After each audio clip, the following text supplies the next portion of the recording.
Women only dress for attention. Women only dress provocatively for men. Do you know how much more provocatively I would dress if men didn't exist? They think that stuff is cute. That's why they say it. You guys, this is why men protect and provide, because you don't have any inkling of self-awareness. Men usually do that for you. Let's talk about feeling lonely in your marriage. I think that this is something that has been swept under the rug for a very long time, and most women don't feel comfortable talking about it. I got divorced 3 years ago. Before that, I did feel extremely lonely in my marriage, and I didn't talk to anyone about it. I felt ashamed and like it was my fault and that I had failed, and it was all internally something I was dealing with. I felt like I was supposed to support my partner and never say anything bad about him. So if I talked to my friends about how I was feeling, it was not being a supportive wife. So all these things that aren't true. As women, we deserve to be supported and loved and taken care of, no matter what stage you're in, no matter how old your kids are. So just know that you deserve that. You deserve to be treated well and loved and supported, and that being lonely in your marriage is not okay. Work on it if you want to work on it. Leave if you want to leave, but know that you need to talk to people and that you will get through this one way or another. If you look at this society, women are given all the power. If she wants to leave, she can, no matter how much destruction is left in her wake. She just follows that emotion and forgets everything else. That's why I say women are loyal to their emotions. But something I've observed is that women always say men haven't matured as quickly as they have. The truth is, it's not like that. There's something I call the infatuation stage. This is the first level of a relationship when you're walking on eggshells to not upset your partner. Everything is beautiful and rosy. Usually, the man surpasses this stage, moves on to commitment and the responsibility of carrying a family. Women find it hard to move past the initial stages of a relationship because, as I said, they're addicted to this emotion and attention. It's hard for them to mature and understand that they won't receive as much attention anymore, and they have to pursue their own goals and family to be happy. That's why they say as a woman, I deserve. It's like, give me all this attention you gave me in the courtship. That's why she divorces, seeking to relive her single life when she was 20, being invited to all kinds of places, having many suitors. Everything was excitement and fun, seeking the initial stages of a relationship. But the wall is a cruel karma, showing her that her prime has passed, that men no longer see her the same after a divorce, that she has children, and she becomes a single mother. She doesn't have the financial support of her husband. What she thought was rosy turns completely blue with tears of suffering. The wall doesn't forgive, brothers. Men want attention and will do anything to get it, just like a child. Let's correct that statement, okay? Some people will do anything for attention and do anything to get it. They will be good to get attention and they will be bad to get attention. It's almost like that's part of human behavior. Stop answering to men when they make childish or pandering or accusatory statements. Does one mean like this one? Responding to someone who has interrupted a conversation that they aren't even invited to is like saying it's okay that they're there. Well, that's nice, but I'm definitely interrupting this conversation. Ignore, delete, block, whatever you have to do to not trigger a cortisol or endocrine or any kind of response in your body. It's about you. Now there's a radical change in priorities. Everything is about the individual and their feelings. The less that you acknowledge that it's happening, the more that it becomes background noise and the more that it literally just doesn't even exist anymore. But yet, here's a post about it. For women to recenter and heal and decenter men and not consider them to be a part of blah, blah, blah, blah, to not consider them. They aren't invited to this piece of ourselves that is working on ourselves, that is working on us being the center. Yet, ironically, one is still centering men in this conversation. And no amount of good behavior or bad behavior or tantrum throwing or gesturing is going to get precedence over me and my well-being. Once I'm centered in that space, I'm willing and able to listen to anybody. Just a thought here, but perhaps the best way to get others to listen to what one actually has to say would not be to start out generalizing a group of people just for the sake of grabbing their attention, and then perhaps one's words might actually carry more weight. She accuses men of seeking attention, yet here she is, over 50 years old, making TikTok videos, talking about men. What irony, brothers. Ma'am, please sit down.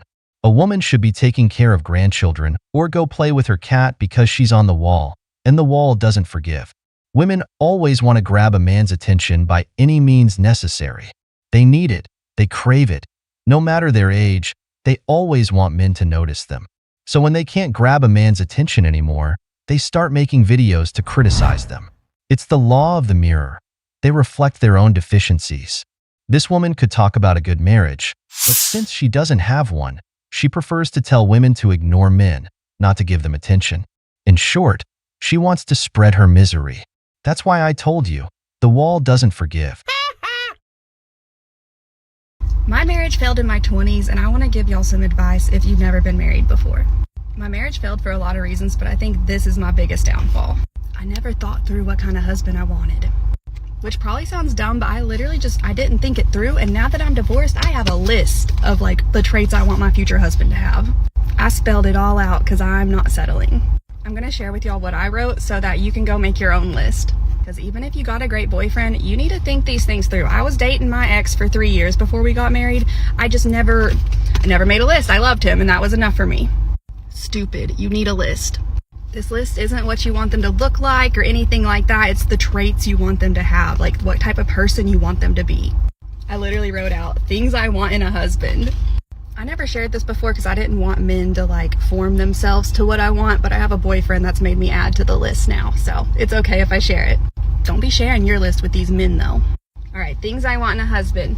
Loves the outdoors, cuddles in the morning, good hygiene, warm, happy personality, no mental health problems or correctly medicated, surprises me / does cute things, plans dates, bachelor's degree or higher, which my boyfriend doesn't have that, but he has a great career, so that one was kind of superficial anyways. Good job, nice vehicle, that one was superficial too, and my boyfriend's vehicle is a junker, but it made me appreciate my car now. Anyways, manly man, spiritual leader, lives an active, healthy life, can do projects, very sexual, puts me in my place. I got that one underlined too. Never calls me mean words, likes to dance, good with money, enjoys creating social media content with me, motivates me to be my best self. If you don't have a list, go make yourself one. And if you're on any sort of self-discovery journey, I 10 out of 10 recommend journaling. I bought this at the beginning of my journey. I was 230 pounds. And I wrote in here, I am here to rediscover myself. This was my best friend throughout my weight loss journey. I've even gotten angry before and ripped pages out of it, but I put them back for, the story. Your biggest downfall was reaching 230 pounds and making your husband want to leave you. Don't have a wish list like your Santa Claus. It's not like you're going to Walmart for groceries. Because, as I said, they can wish for a man with a good job, a nice car, who's affectionate, who only pays attention to them, who makes money with a bachelor's degree or higher, in other words, a perfect man. Because this seems more like a full-time job to get involved with a single mother and divorcee. Wonderful, every man's dream. Here's the irony of women. They can make a list of everything they want their man to have, then expect him to meet a series of requirements to be with her. But if a man sets standards, they get angry. Imagine this man saying he has a list, and she responds that she has one too. On his list, the first thing might be not overweight. This man would be labeled misogynistic, fatphobic, and all the purple-haired collective would come after him to crucify him. Because how is it possible not to want a woman who is overweight, as was the case with this woman's ex? She talks about how her life improved after leaving a disastrous marriage when she weighed 230 pounds, didn't work, and spent her time complaining. What sane man would be happy in that situation? But of course, she leaves her husband, now loses weight, typical of modern women only getting in shape to snag a beta provider for a second marriage. Answer for this one. Honestly, that's another misguided phrase people employ that also drives me crazy. Why are you still single? Unless it's asked facetiously, like, how are you still single? You're awesome. But when people ask as if it's a problem they're trying to get to the root of, I can't stand it. And I don't know if you, like me, have done some self-reflection over the years and have tried to come up with an earnest answer, because the truth is I probably didn't put myself out there as much as I should have throughout most of my 20s. I had a lot of insecurities I let hold me back, and I was much more passive about connections coming to me rather than seeking them. But then again, I have friends my age who were aggressively dating during this time, and they're also still single. And I have never once looked at these women and thought, well, you're single because there must be something wrong with you. Are there things they could stand to work on or improve within themselves? Absolutely, but that's not exclusive to single people. We're all learning and growing. It doesn't mean we're not worthy of finding a partner to do that alongside. No matter what you do or don't do, there is not one single strategy on this earth that is going to make a suitable partner just appear. Anyone who tells you otherwise is selling something. And that's not to say what dating coaches are selling isn't always legit, because some of them certainly do have some helpful insights and advice, but none of them are going to pull your future husband out of their back pocket. Personally, I can't stand when people refer to dating as a numbers game, meaning the more people you go out with, the more likely you are to find someone. No. For me, quality trumps quantity. Saying yes to a bunch of mediocre dates when I know before going in that they're not the one is not helpful to me. And that's not to say I don't give men I'm doubtful about a chance, because believe me, I do. But I also don't want to waste anyone's time, mine or theirs. Yes, the more you put yourself out there and get to know other human beings, the more likely it is you'll find someone. But that doesn't mean you have to go on a date with everyone. There are other ways to meet people. Hone your hobbies. And let's remember, just because someone has found someone else doesn't mean it will last. People break up and get divorced all the time. People who meet their partner in their late teens or early 20s and are together for 7, 8, 9 years. Sometimes they outgrow each other and the relationship doesn't last. Having someone at present isn't a guarantee for the future, even if you both commit to it. And while I'd like to believe there's a lid for every pot, some lids are just harder to come by. Some pots are more basic. They're easy to pair with any lid. Doesn't mean it's the lid for you or that you have to settle for a lid that's good enough. And it doesn't mean there's anything inherently wrong with the pot or that it can't make a good soup. You just have to search a little harder if you want to find its counterpart. I probably overextended this metaphor, but I'm not mad about it. Point is, love and relationships come easier to some than they do to others, but it doesn't mean you're unworthy of receiving any of it. I think my hesitation with a lot of modern women is that they can just come and go as they please. That's how their mind really is. And that's what I'm hearing from her. It's like, if it does, it does. If it doesn't, it doesn't. And they take that attitude into a relationship, which is terrible, because when you commit to somebody, when you promise somebody that you're going to do something, then it usually stands to reason that you're going to do everything within your power to fulfill that promise, to hold on to those vows. But there's a lot of modern women that, if it works out, it does. If it doesn't, it doesn't. Hey, I got a wedding out of it. If it works out, it does. If it doesn't, it doesn't. I got a free meal out of it. I got a free trip out of it. I got to go see this place that I've been wanting to see all the time. It's always something that I can get out of it. And I'm not really going to try hard for it. I'm not really going to try to build, because that's not really what I'm about. And do you think that a man is going to want to pay and invest in something like that, knowing that the woman is really nonchalant about the relationship from the beginning? I'll tell you why you're still single.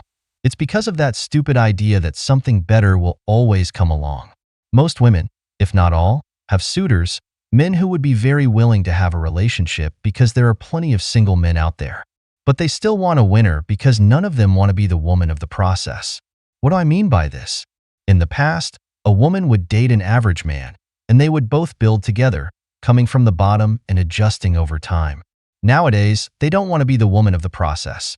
They want to be the woman who finds a man, as we saw with the other girl, who's well employed, has a good job, a nice car, a career or business, earns more than 6 figures, and in some cases is a 6-foot-tall man.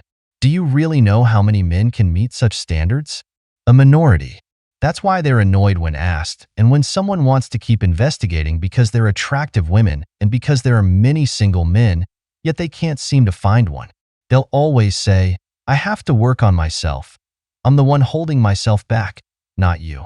You should just lower your standards, bet on a man's potential, because they're hitting the wall, and the wall doesn't forgive. Say this, and I am going to pin this to my profile. When I say that I am a single woman and I am happy, this does not mean that I don't like relationships, that I hate relationships, that I don't see the benefit in relationships, or that I never want a relationship. It just means that I am single and I am happy, and I am not going to place everything on finding a partner. That is it. That is all it means. How? How is it so embedded in your brains? You have brain rot from the association that single women must always be miserable in the incessant pursuit of a relationship to find worth and value and meaning in this world. That when a single woman says she's happy, you immediately take that as some sort of reflection of what she believes about relationships. Single women, single people can be single and be happy and still leave room for someone incredible to come into our lives that could bring an incredibly enriching experience. That is more than possible. And my frustration, my fire around this comes from the fact that when I dare say that I'm happy, when I'm just out here thriving, living my life, creating, figuring it out, trying to figure out what the hell's going on in this world, that is taken as some mission statement about what I think about relationships. Are you mad? Are you actually mad? Because there's no correlation between the two at all. Embracing your life for what it has to offer you today is the number one way to just be happy instead of living in constant want. I do not promote being in a relationship as better or being single as better. I promote the idea that you choose for you what is best and I will choose for me what is best. And then we respect the differences between us on our own individual journeys. Is that so hard to grasp? And as much fun as it is to talk like this, what I want to say is that loving, healthy, supportive, mutual relationships, 10 out of 10, back that horse, ride it all the way into the sunset, 100%. But also know that your life has so much to offer, whether you are in a relationship or out of a relationship, whether you have that or never find it at all. You have so much to discover. This means she's as lonely as the sun at noon on a cloudless day. When you hear a woman shouting from the rooftops that she's single and happy, just pay attention to the keyword, single. She's announcing herself, hoping for suitors, because someone who's genuinely happy doesn't need to proclaim it. People just notice. In life, there are two types of people. Those who have a partner and those who haven't found the right deal in the supermarket of love yet. This woman falls into the second category, lost in her search, but not finding. It annoys her when people ask if she's single, and she'll say she's happy being single. But this woman had a relationship at 25 or older, ended it, and now she's in her 30s, hitting the wall. And since she's hitting the wall, she has to change the modern women's discourse to cover her loneliness.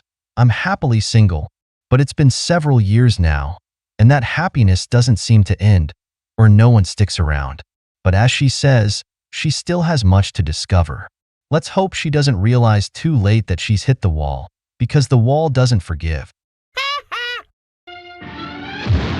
See, the next time someone says not all men, ask them this. If a bee was flying towards their face, would they duck or would they say, not all bees sting. Maybe I should give this one a chance. Women are not meant to work 9-to-5 jobs. Well, this should be interesting. I said this before and I'll say it again. We shouldn't have to work 9-to-5 jobs. What should we, women, be doing with our time? Women are meant to go to Pilates class, stand by a pool, read a good book, take care of the children, make good food, and be provided for by a man. It sounds like one thinks that only the men should have to work. I mean, how far back in time do we want to go? Does one still want the ability to be able to vote? There's no way a woman can be in her feminine energy if she's sitting on a 9-to-5 job or she's unhappy. Oh, good. That feminine energy thing. Again. The worst part is there's women out there that are having to fill that masculine role in the office, getting things done. Working is masculine now, and so apparently is getting things done. Noted. Because they have to be. They're covering bills. They're paying for half of dinner when a man should be paying for the tab every time. I guess some women don't really want to be independent women, do they? Did we as a society decide that women should go to a 9-to-5 job, feel some gratification, instead of staying at home with the kids? It never ceases to amaze me how many individuals actually seem to have entirely skipped history class of how hard so many women and men had to work just so that women could be seen as equals in society.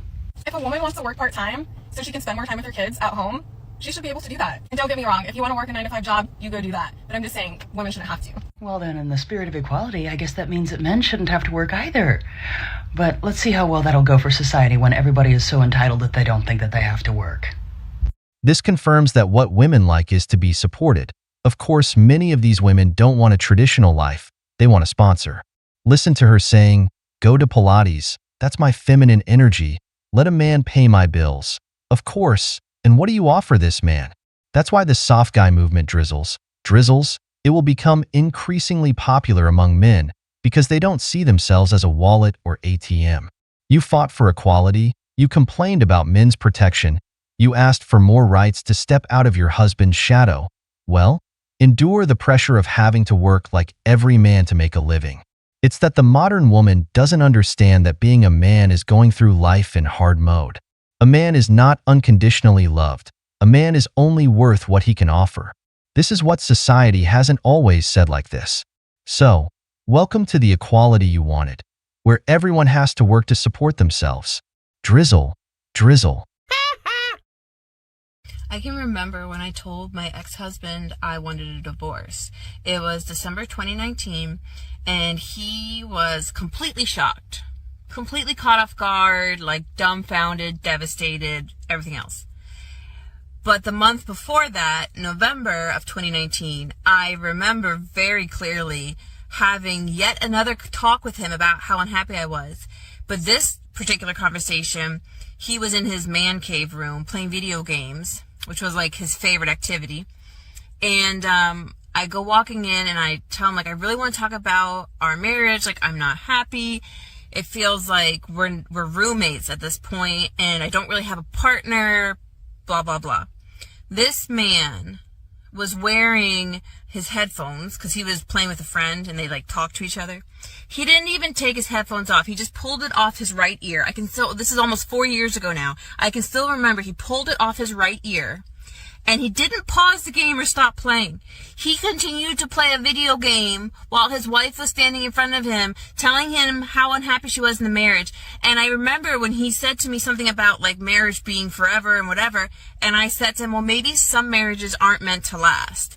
And he got so mad at me for saying that, but he didn't stop playing video games to have the conversation with me. And if that doesn't perfectly sum up why I divorced this man, then I don't know what does. And I feel like this is a very common trend. I hear about this type of stuff a lot, where the wife had expressed her concerns for months or even years, and then when she finally says, all right, I've done everything I could do, I want a divorce, then the husband's like, what do you mean? What's happening? I love you. Please don't leave me. Please don't take my kids from me. It's like, bitch, should have put in effort. You had the opportunity. We give you so many opportunities to do the right thing. You chose not to. This is now the repercussions of your actions. Am I wrong? The right thing by you, what you think is right. There's a lot of times in relationships that women will look at a man, and that's where the nagging comes from. He didn't do it like I thought he should have done it. He didn't do it in the time frame that I thought he should have done it. It's all according to what I think is right, as if the man wasn't doing just fine without you in the first place. And this is not to say I'm a strong, independent man. I don't need no woman. It's just to say I was living life a certain way. And when you came along, you do things a different way. And so do I. And just because you do it one way and I do it differently doesn't mean that I'm wrong every single time. If I don't understand something in a certain way, then I can understand frustration. Maybe we get upset with each other, but at the end of the day, we come back and talk it out. Hey man, I shouldn't have done that. That was my bad. This is what I was trying to say. But modern women don't understand anything but getting online and telling their business to TikTok so they can get some validation. Who would want to be in a relationship with somebody like that? Keep your business private and maybe, just maybe, it'll work out.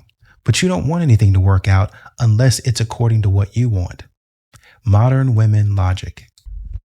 The woman is envious of the man's happiness because out of the 24 hours in a day, the best time to talk about the relationship is when the man starts playing video games. Because you didn't want to talk about the relationship, you just wanted to take away his individual moment where he's having fun so he'd pay attention to you. Many women do this. When a man watches a sports game, immediately the woman comes to talk about problems because she wants to snatch those little moments of personal enjoyment from you just to fill you with complaints. You could say it when you're at the dinner table, when you're in the room together, or tell him when you have a moment that you need to talk about something important, not when the man is relaxing and trying to unwind, then you want to mess with the relationship and your problems. There's a saying that goes, pick your battles. If you're smart, you'd pick a moment when you're both relaxed together to calmly explain that you want changes in the relationship or that you're not happy for X or Y reason.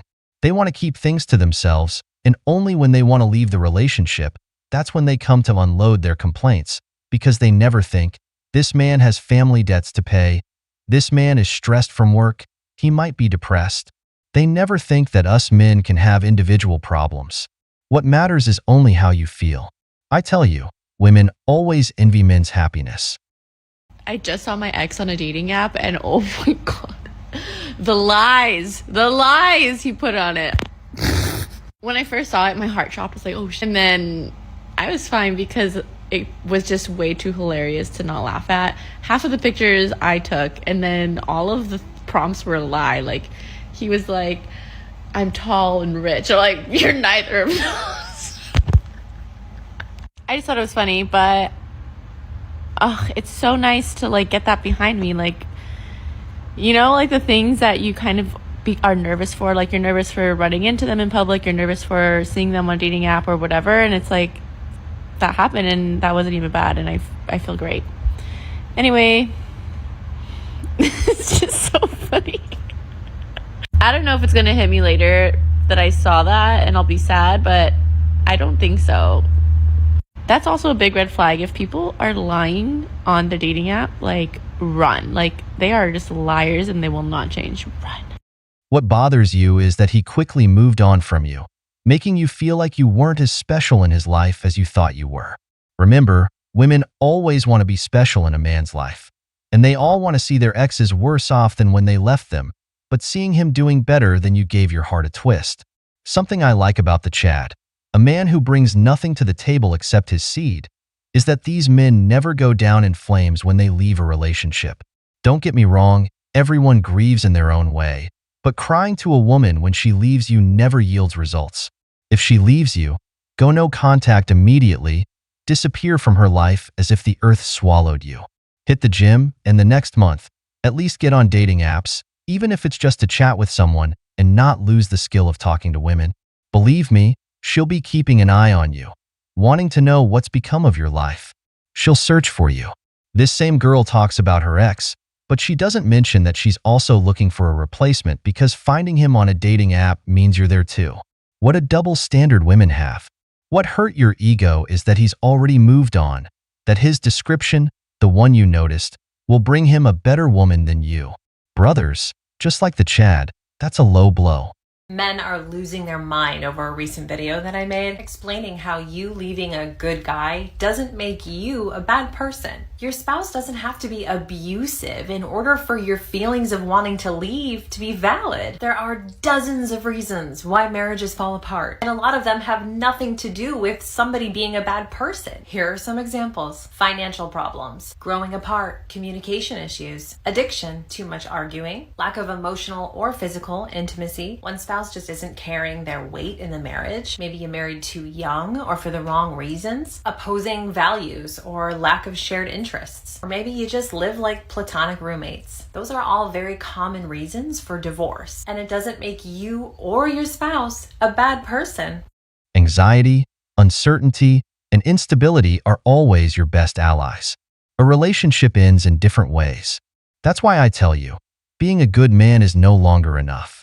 You have to understand that many of these modern women, whether through social media, music, or their favorite actresses, or the purple hair movement, are constantly telling them to be bad, to go out with their bad boy, that men are there to please them. Whether you like it or not, all these things have an effect on a woman's mind. Whenever she's in a healthy relationship, she's always feeling like something's missing. As I've said, a woman is faithful to her emotions. That's why they never leave the Chad, because he puts them on an emotional roller coaster. One day he sweetens things up, the next day he salts it. He keeps them in this constant back and forth. Women are addicted to attention and drama. I always tell them, a good or bad emotion is still an emotion. Another thing, this is advice for men. Never lose your identity in a relationship. If you had friends, you dressed a certain way. That's how you won over that woman. When you change everything for her, you become what she's chewing on. You know what will happen. She'll get bored of you because you're no longer the guy she fell in love with. Stop thinking they're rational beings. These women are irrational thinkers. Remember, when they say something, they do the opposite. Please give your baby your surname. You carried a baby for 9 months. I had this conversation with a partner one time. He was my best friend since 8th grade, and we finally started dating when we were 20, and it was like, oh my gosh, at last we get to be together. When I told him I wanted to keep my last name and hyphenate our children's names, he said, why? And I said, oh, just because I like my last name. Like, I'd hyphenate if you wanted me to, but, you know, that's fine, whatever. And he was so heartbroken that I didn't want to change my name, and I said, why do you want me to change my name? And he's like, so we can have the same last name. And I said, oh, that's easy, just change yours. Like, I have a really cool last name. And he goes, but it's my father's name. And I said, yeah, me too, it's my father's name too. Like, I don't know, I just don't want to change it. Floored, shocked, so confused that I didn't want to change it. But he wouldn't change his either. The ignorance of modern women really is astounding. They want a man to bend over backwards, lay down his life for them, protect and provide, pay for every single thing, pay for the first, second, third, all other dates, remember anniversaries, be my psychologist, my therapist, make sure that we're always good, make sure that I'm always in my soft girl era. Anything that I can come up with, think of whenever I'm in my feelings, I want you to be there for me, full stop, wholeheartedly. But let a man ask you, okay, since I'm doing all that for you and I'm going to be the leader and the representative, then can you change your last name for me? No, I really don't want to do that. It's the small things that these modern women don't want to do. And then they expect a man to buy them flowers. They expect a man to want to love them unconditionally and do anything they pull out. If he wanted to, he would. And all of those other nonsensical sayings. If mama ain't happy, ain't nobody happy, happy wife, happy life, just to get that man on her schedule. But when the man asks you to do one small, simple thing, nah, I don't want to do that. And they act like the man is out of place. He's out of line for wanting that. That's modern women logic for you. But anyway, that's just my opinion. Until the next video, I'm out.